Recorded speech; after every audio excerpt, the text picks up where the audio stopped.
Vamos con lo siguiente. Ahora nuestros siguientes artistas en subir al escenario son Josu Bilbao Munitis. Josu es nacido en Bermeo, licenciado en periodismo y escritor de novela. Es delegado del sindicato alternativo Somos Sindicalistas en el Ayuntamiento de Madrid y es miembro activo en la plataforma por la remunicipalización de los servicios públicos de Madrid. Escribe regularmente artículos de viaje en el asombrario de público.es y otros medios. Y su propuesta que nos va a leer es El legionario acorralado. Y seguirá. Bueno, mi texto se titula El legionario acorralado. En el enjambre de calles de Carabanchel, la de Millán Astray está rodeada de otras calles que recuerdan a la intelectualidad que más escocía al fascista. A veces, la mentira se convierte en la mejor aliada de los oportunistas, porque las mentiras siguen prevaleciendo cuando se justifica llamar a una calle de Latina, casi Carabanchel, por el nombre del abyecto militar Millán Astray, en vez de por el de la noble maestra Augusta Freire. Al militar todavía hay círculos que le defienden con tergiversaciones interesadas, y de él se siguen negando sus fechorías fascistas o quitándoles peso, a pesar de que reconocidos historiadores han corroborado que jugó un papel fundamental cuando se produjo la sublevación golpista. Mientras la calle, renombrada, esa arteria urbana humilde, agazapada, en un barrio curtido en 1000 batallas, espera, confiada, la apelación definitiva de Justa, la maestra, la que tanto se sacrificó por sus alumnos.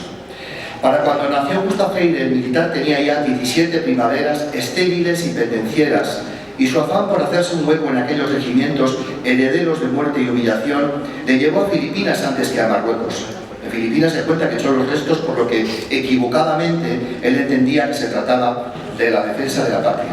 Pero su patria languidecía, molida a palos, explotada por una burguesía terrateniente y egoísta. Esa fue la nación que quiso el militar. A Justa le movía a otra nación, la buena, la de la enseñanza, la educación y la formación en valores de libertad, y en Madrid enseñó en un colegio de 4 caminos que bebía de la instrucción moderna, promovida por la institución libre de enseñanza, opuesta a la influencia de la religión, la política y los dogmas en la educación. Solo por eso merece más que nadie que esa calle entrañable lleve su nombre.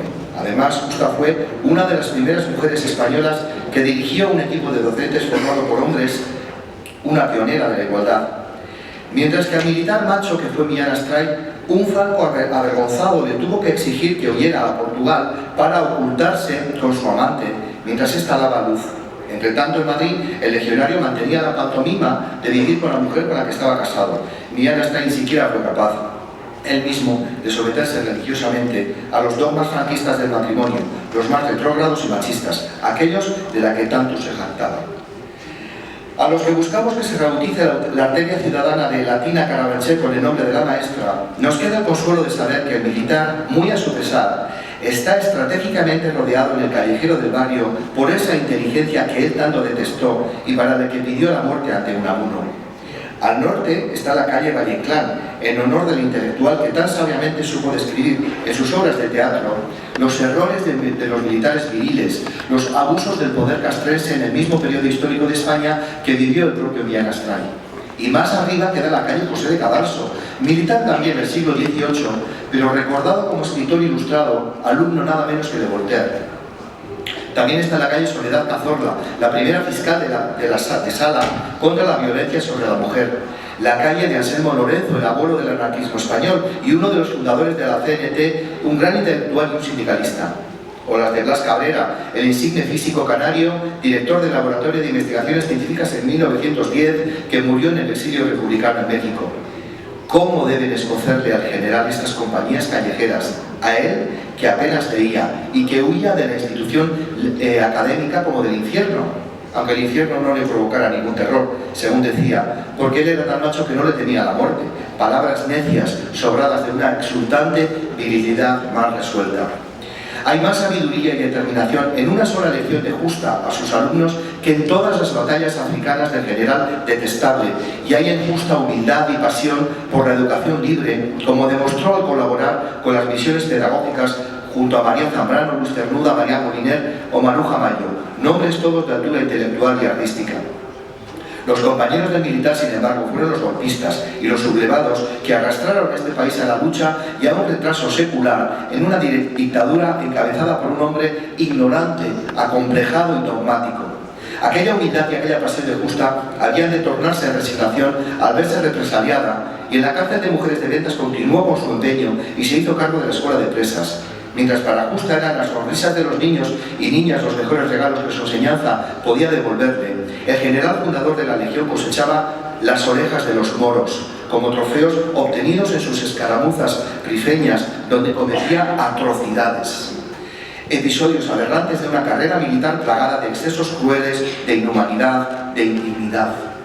Recuperar el nombre de la calle Costa Freire es honrar y dignificar a una trabajadora de la educación cuyo magnífico legado está más que justificado, y sin embargo la calle mantiene, por una equivocada orden del Tribunal Superior de Justicia, la apelación áspera de quien se llamó a sí mismo novio de la muerte, de aquel en cuyo vocabulario solo podemos encontrar llamamientos aterradores que niegan la vida como viva la muerte o muera la inteligencia. Los ciudadanos contrarios a las balas y al fascismo y que apoyamos a las víctimas del franquismo solo podemos gritar viva la maestra Justa Freire y esperar confiados en que pronto veremos su nombre de nuevo en este barrio.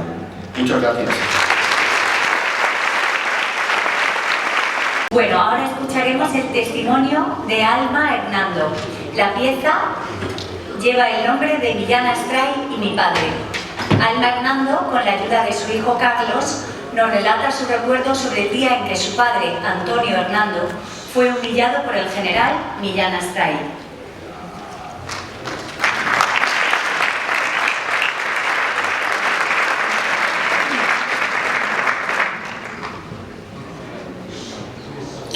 No sé cuándo ocurrió, ni lo supe por mi padre.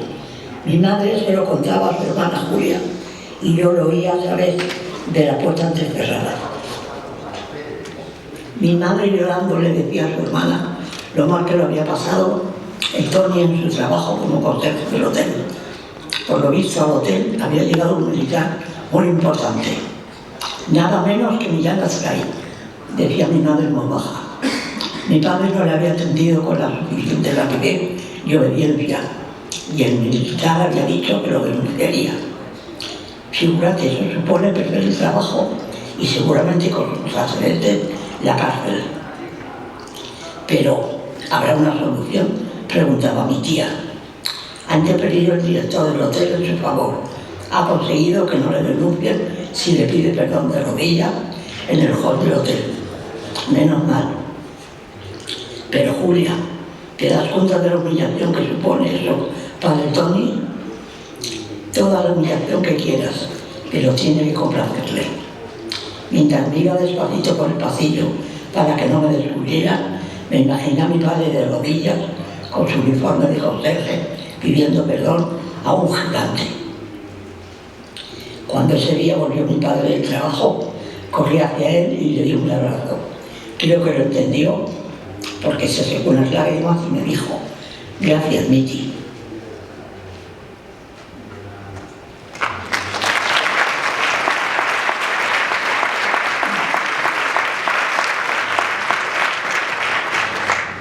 No he hallado documentos sobre aquella dolorosa humillación, pero además del relato de mi madre, recuerdo el de mi abuela. Berta me contó que el Tony le indicó a Millán Astray que no podía hacer uso de un teléfono de utilización interna y le señaló cuál era el teléfono de clientes.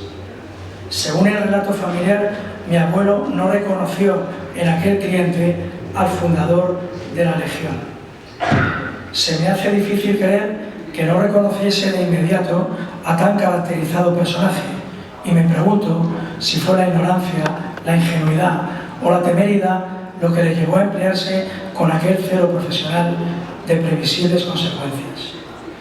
Después de sufrir aquella humillación, Antonio continuó trabajando en el Hotel Avenida. El hotel se mantuvo en funcionamiento hasta que, tras unos años de abandono y degradación, el noble edificio fue adquirido y rehabilitado por una inmobiliaria. Actualmente alberga un hotel de franquicia y los almacenes de una marca internacional de ropa. En estos años de búsqueda he entrado alguna vez al hall del edificio, que aún conserva la escalera central original con su elegante balaustrada. Pese al ruido y el bullicio, intento ver al recepcionista vencido, arrodillado ante aquel arrogante novio de la muerte.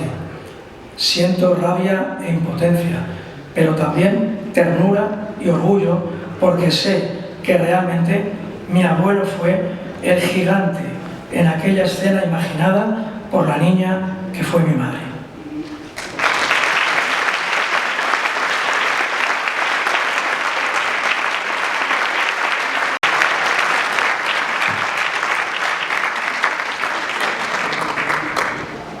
Volvemos a la palabra, esta vez con Luis Vega, Rubén Moreno y De Cos.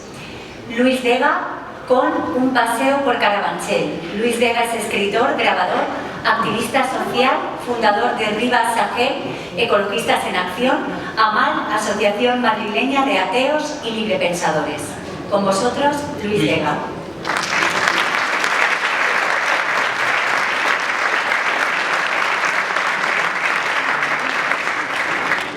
Buenos días. Mi aportación ha sido 3 grabados que están ahí y un pequeño relato, pequeño pero que lo voy a abreviar, porque no será demasiado largo, que creo que podemos embarcarlo dentro del realismo mágico. Se trata de un paseo que realiza María Justa Freire y se encuentra en el camino Miral-Estret. Es un paseo por Carabanchel, por un campo de labranza y ganadería que existía hace años. Voy a leer un pequeño trozo de él, porque debido a que si no, pues sería un poco largo. Mientras se arreglaba, no podía dejar de oír, ya muy próximo, el golpear las cerraduras de las caballerías. Ya llegan. ¿Quién será? ¿Qué querrán? Seguro que nada bueno. El cupo rompía ahora la serenidad del dintel del portalón, la posada de postas del portal en Carabanchel. Atravesándolo y sin darse cuenta para respirar, la cordilla del orden formaba en un semicírculo frente a ellas serios, provocativos, poderosos. «Mujer, ¿dónde está tu hombre?», interrogó el que se encontraba a la cabeza de la cuadrilla, de mediana edad, enjunto, con una calavera sobre los hombros y con la apariencia patente de la autoridad. María, algo asustada, miró a su amiga Justa y luego hacia las tierras de labranza. Sin gran esfuerzo divisó a su esposo, con paño burdo, capa parda y escarpines en lugar de las abarcas rotas el día anterior, polvoriento unas veces, entorchado de más rotas. ¿Dónde va a estar? Cumpliendo con las tareas que su amo, el señor Iván de Vargas, le exige de él. ¿Se quiere usted? Sé quién es usted. Es muy conocido por estos lares. Sí, soy Miral-Estret, pero no se te olvide. Isidro, San Isidro, recostado con un manzano, en un manzano escuchaba el tirar de los jilgueros. A todos lados habían puesto nombre. Se conocía a todos. A cada poco empinaba el botijo refrescándose el cogote con agua anisada y fresca.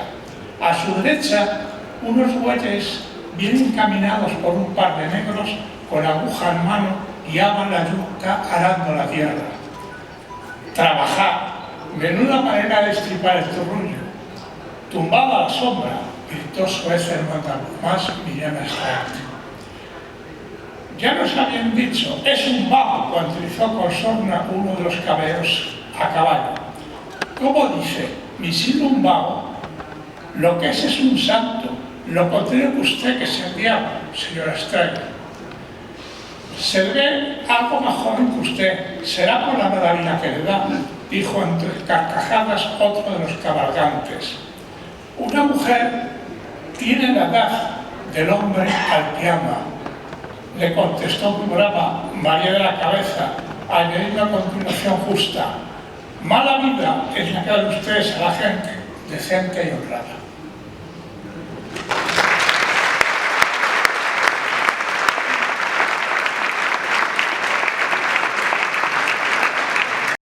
Venga, seguimos. Y ahora damos paso a la lectura de 2 poemas.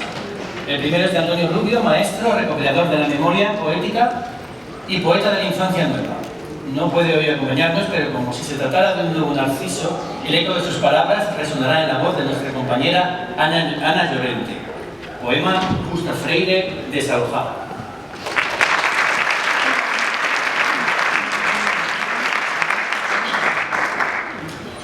Justa Freire, desalojada. La maestra Justa Freire daba su nombre a una calle de Madrid, en el barrio de Las Águilas, distrito de Latina, y en aquel vecindario convivió felizmente desde el año 2018 al año 2021, pero en mala hora regresaron los vientos de la guerra, y un tribunal de Madrid sentenció desalojar a la maestra de su calle y realquilársela al belicoso legionario Millán Astray. Semejante desatino se escenificó el día 24 de agosto de 2021, fiel valedor de las incívicas derecha y más derecha, en este Madrid que antaño fuera capital de la gloria. Este alcalde, repito, Martínez Almeida, se aupó en su escalera de desafueros y resolvió cambiar las placas. Retiró a Justa del callejero y en su lugar impuso al general fascista. Y así vino a suceder que una maestra, activa misionera pedagógica y tenaz luchadora por la igualdad de oportunidades en la escuela, fue defenestrada de su calle para colar al general mutilado por sus múltiples metrallas. Aquel mismo general que en mala hora gritara desde su halitosis: «Viva la muerte, muera la inteligencia». Cuando don Miguel de Unamuno, rector de la Universidad de Salamanca, en plena guerra cainita, le dijera cara a cara y bien de frente, con sus únicas armas, las palabras: «Venceréis, pero no convenceréis. Venceréis porque tenéis sobrada fuerza bruta, pero no convenceréis, porque convencer significa persuadir. Y para persuadir necesitáis algo que os falta en esta lucha: razón y derecho». A fecha de hoy, podríamos repetirle aquella frase al alcalde Almeida: «Expulsas del callejero a la razón y el derecho y entronizas a la Dalit de la fuerza bruta. Que tu Dios te perdone, si es que puede, que las gentes con principios democráticos no podemos». Antonio Rubio.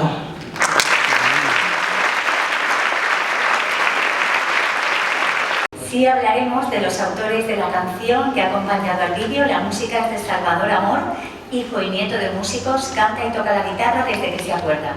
Son ya más de 2 décadas subido a la escena con un puñado de discos autoeditados a la espalda, siempre acorde a la línea y compromiso de quien siente y respeta la canción como medio de transformación social. Y es hijo del también cantautor Rafael Amor. Y la letra es de Bernardo Fuster, compositor, músico y escritor, fundador del grupo Suburbano y autor de las canciones como La Puerta de Alcalá, Máquina Baja o Art de París, compositor de bandas sonoras y autor de ficción. Durante su exilio actuó en Europa bajo el nombre de Pedro Faura. Bien, y ahora vamos a leeros un texto llamado Viva la dignidad, de Bernardo Fuster, compositor de la letra que acabas de escuchar. El 1 de abril de 1939, los curas derrotaron a los maestros. La muerte venció a la inteligencia, la oscuridad a la luz. Murió la dignidad, ganó el destierro. El espectro de la infamia, con sus medallas y sus vírgenes, con sus reliquias y escapularios, con sus cánticos religiosos, sus confesiones y sus comuniones, ganó la guerra. Se instauró el miedo. Nuestra guerra ha sido ante todo una cruzada religiosa, la más religiosa de todas las guerras habidas y por haber, gritó desde el púlpito el jesuita Félix Olmedo. Nuestra guerra ha sido contra los mayores enemigos que haya tenido y pueda tener la Iglesia, los maestros laicos, añadió exaltado. Abajo la inteligencia, gritaron a coro los enemigos de la libertad. ¡Viva la muerte!, gritó el general, o lo que quedaba de él. Tuerto, manco, sin la mitad de la dentadura, esquelético, estirado, ebrio de cazalla y sinónimo del terror, alzó la voz para repetir «¡Viva la muerte, abajo la inteligencia!». Mientras en los oscuros confesionarios y cuarteles, gentes de sotana y pistola brindaban por la victoria. El brazo armado del oscurantismo celebró casa por casa el exterminio de la razón. ¡Abajo la inteligencia!, repitieron desde el poder. Y ardieron los libros, se multiplicaron las condenas y los paredones se llenaron de versos, de escritos y de sueños perdidos. La enseñanza, ayer libre, enmudeció bajo las balas y el apaleamiento hasta la muerte en cuarteles y comisarías. España se vistió con el luto de la desolación. No habrá paz para los enemigos, añadieron los militares, portadores del negro designio. No habrá paz para la inteligencia, ni para la cultura, soñó el arzobispo en su palacio. El 1 de abril de 1939, los curas vencieron a los maestros gracias a su brazo armado. Militares como Millán Astray, Mola, Queipo, Yagüe o Franco alzaron las copas bebiéndose el odio en el cáliz de las ignominias. Los escombros de las escuelas de una España que soñó libertades y concordias enterraron a los maestros y los educadores. Hoy, 85 años más tarde, el despojo humano que gritó ¡Viva la muerte! tiene una calle en el centro de Madrid. Se llama Millán Astray. Hoy, 85 años más tarde, la maestra que gritó ¡Viva la enseñanza libre! sigue en el destierro de los olvidados. Se llama Justa Freire. 85 años más tarde, es hora de que la razón se imponga a la infamia, la vida a la muerte y la luz al oscurantismo. Es hora de que vuelva la dignidad al lugar del que nunca debió ser expulsada. 85 años más tarde, Justa Freire reivindica su lugar en la memoria frente al militar Millán Astray, el mismo que pistola en mano quiso callarla para siempre. ¿Vamos a dejar que se repita la historia? Vamos a dejar que se repita la historia. Bernardo Fuster, abril de 2025.